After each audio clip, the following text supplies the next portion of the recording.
રજનીકાંતની film રોબોટનો પેલો smart અને શક્તિશાળી ચિઠ્ઠી તો તમને યાદ જ હશે, જે અશક્ય કામને ચપટી વગાડતા શક્ય કરી બતાવતો હતો.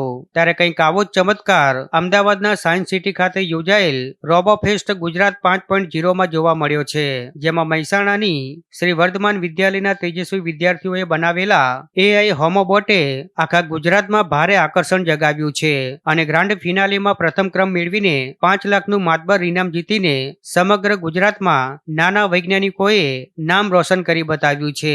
શાળાના શિક્ષક રોમિત મિસ્ત્રીના માર્ગદર્શન હેઠળ આ ટીમે છેલ્લા 3 મહિનાથી રાત દિવસ મહેનત કરી આ પ્રોજેક્ટ તૈયાર કર્યો હતો.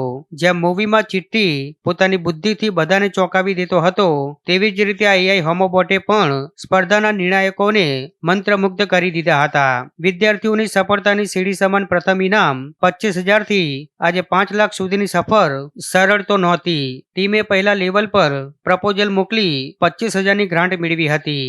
ત્યારબાદ પ્રૂફ ઓફ કન્સેપ્ટ લેવલ 2માં ફેબ્રુઆરી 2026 દરમિયાન 1 લાખની ગ્રાન્ટ જીતીને પોતાની ક્ષમતા સાબિત કરી હતી અને અંતે 21 થી 23 માર્ચ દરમિયાન યોજાયેલી ગ્રાન્ડ ફિનાલેમાં આ ટીમે રાજ્યભરની શાળાઓને પાછળ છોડી વિજેતાનો તાજ પહેર્યો છે. આમ ધોરણ 9 અને 11ના 3 વિદ્યાર્થી રત્નો આરવ કે પટેલ, દર્શ વી દરજી અને લક્ષ્ય એમ ચોરસિયાએ સાબિત કરી દીધું છે કે જો મનમાં સંકલ્પ હોય તો ટેકનોલોજીના માધ્યમથી ગમે તેવું મોટું શિખર સર કરી શકાય છે.